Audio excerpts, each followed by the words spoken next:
By 1930, raids were part of life in New York. Federal agents came through the front door. People ran through the back. Nobody move! But Patrick's place had survived for 10 years, so when they finally came for him, I knew this wasn't random. 10 years earlier, Patrick's bar was still legal. That night, the place was packed. Everybody knew the new law started at midnight, so they came for one last drink. They drank as though they were trying to finish or Miss maybe for the next several. 13 years. This round is on the house. What are you going to do tomorrow, Patrick? Sell the chairs, probably. Patrick knew everybody in the room. He handled the drinks, the jokes, and the trouble. I handled the register. Receipts, deliveries, unpaid tabs, all the little numbers nobody cared about. Back then, I thought it was just work. That night, everybody had something to say about prohibition. Some said it would clean up the country. Others said it wouldn't last a year. Patrick didn't waste time arguing. He just kept pouring.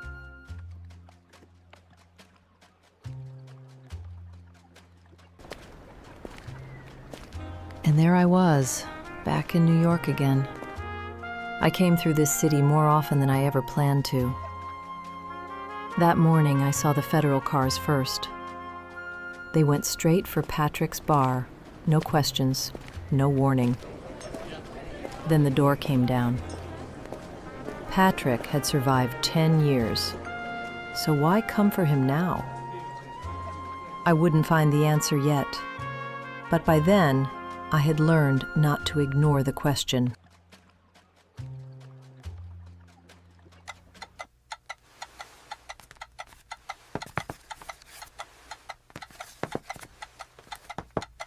I'm Dilza. Today, I'm in Dayton, Tennessee, witnessing the Scopes trial, a courtroom battle that divided America.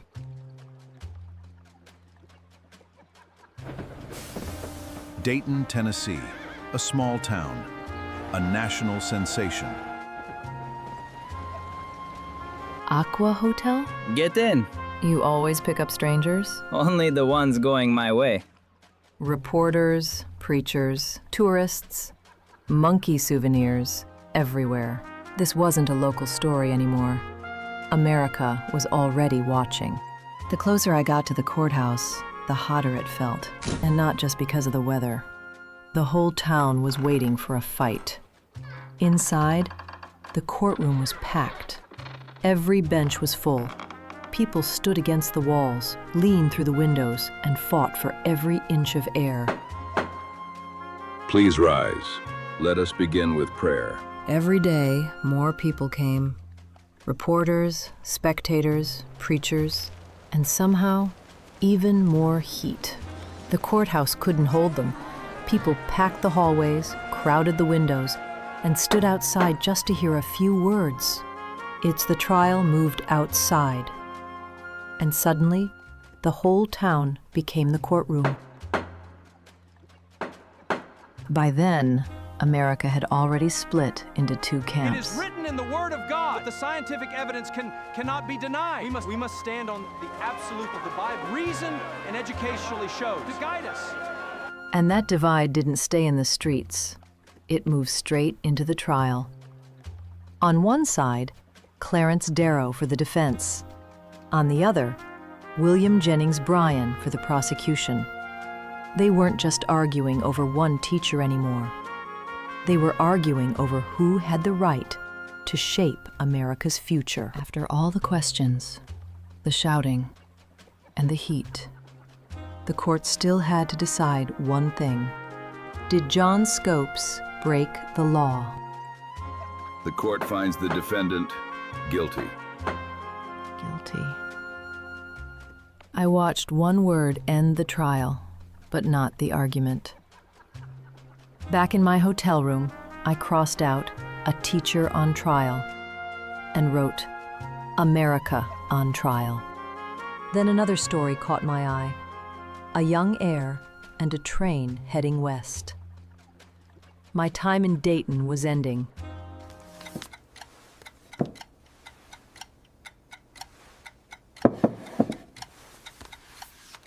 Votes for women!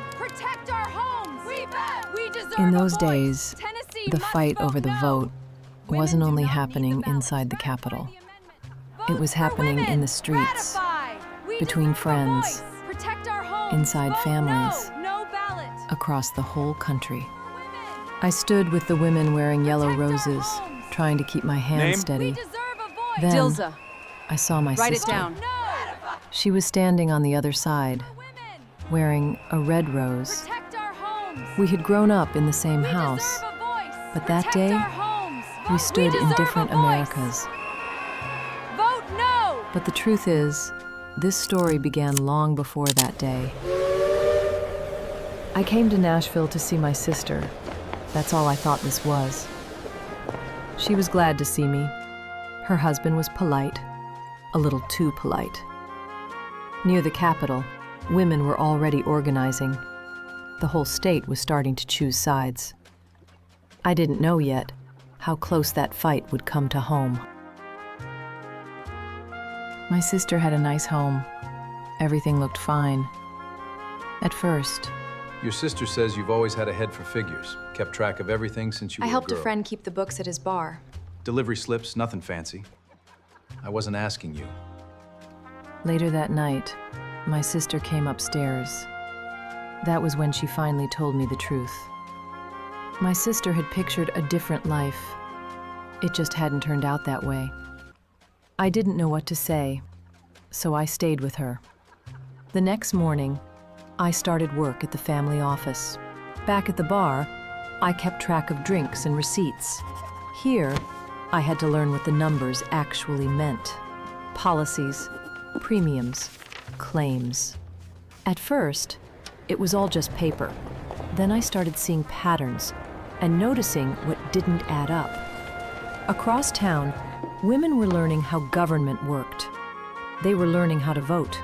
I was learning how to follow the money. Nashville was changing fast. Even the old Parthenon was being rebuilt to last. One office file took me to the Hermitage Hotel. That was where I saw how serious this fight had become. Yellow roses worked in one room. Red roses worked in the next. Same hotel, same lawmakers, two different sides. Then the governor called a special session. Everybody knew what it was for. On August 13th, the Senate voted yes, 25-4. One of the women handed me a yellow rose. I took it. That was my answer. The Senate passed it. The House still won't. They're closer than they were. Women don't belong in politics. Maybe we do. That night, the vote followed us home. Put it on. Later, he gave my sister a red rose. She put it on, but it wasn't her choice. Inside the house, one young man read a letter from his mother. She told him to do the right thing. Outside, my sister found me in the crowd. Neither of us looked away. Then the officers reached me. Before I could get to her, that same day, Tennessee ratified the 19th Amendment. August 18th, 1920.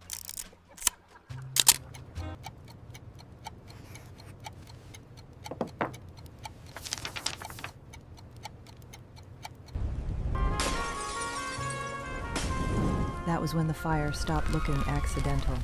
In Detroit, some bills were paid in cash, others in flames. Another laundry. Not the first this year. That was the moment the fire stopped looking accidental. In Detroit, some bills were paid in cash, others were paid in fire. Only a few hours earlier, those same numbers had been sitting in the books at Wayne Transport Company. $1,000 every week. Then, nothing. Mr. Hale, what exactly are these weekly collections? Routine accounts. Balance the books, Miss Dilza, and leave the clients alone. His answer didn't end the question.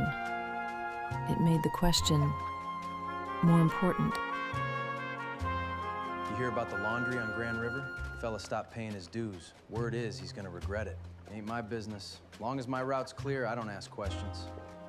I wrote the name in my notebook, then hid it beneath the ledger. That night, unlisted crates crossed the Detroit River. Whiskey moved south. Cash moved north. And gunfire settled the rest.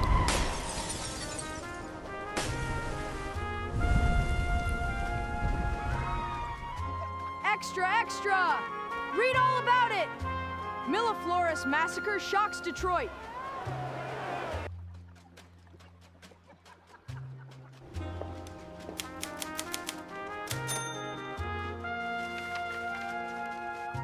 Why laundries again? Because the fires follow the payments. Then bring me names, witnesses, proof. One truck route had no customer, only a time, 1:15 in the morning. The payment stopped the same week the laundry burned. Not a coincidence. A warning. Did anyone come here before the fire? A gentleman, expensive suit, shoes polished like glass. The owner always looked frightened whenever that man came around. A second laundry showed the same pattern. And Mr. Hale watched me find it. 2 laundries, the same payments, the same ending. Enough to concern me, not enough to print names. Then what is enough? A witness who will stand by the story. Until then, keep this quiet. On May 26th, Detroit celebrated the 15 millionth and final Ford Model T. By daylight, the city built the future. After dark, it carried secrets. That night, I wrote until the truth on the page seemed to steal the air from the room. I opened the window, but it wasn't the heat that made it hard to breathe. It was knowing what those words might set in motion. By morning, the presses were running, and Detroit was reading.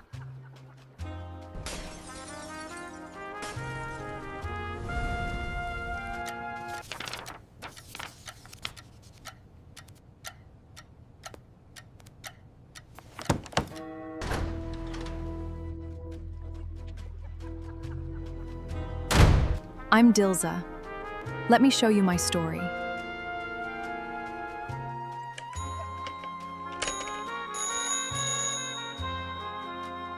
Three months earlier, a summons arrived. Bellini kept 3 books, one for the government, one for his people, and one From the north side. with the truth. Count One Who came up shipment short came up again? short, again. I followed the numbers to Depot 14. Then the route changed.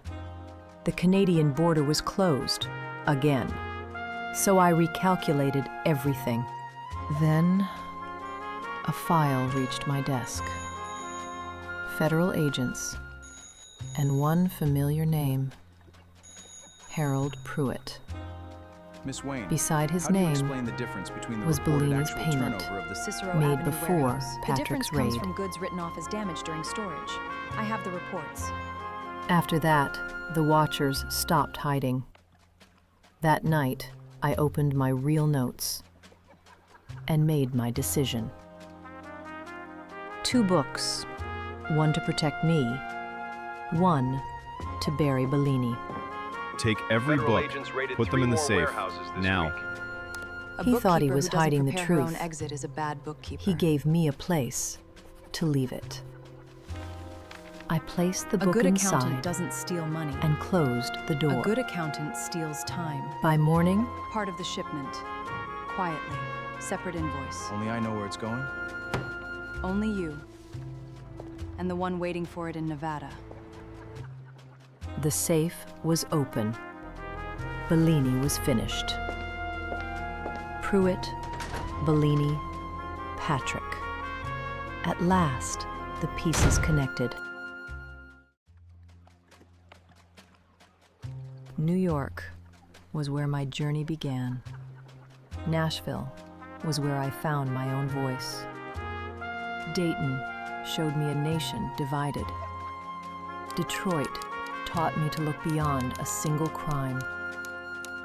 And Chicago, now, let me show you how I got there.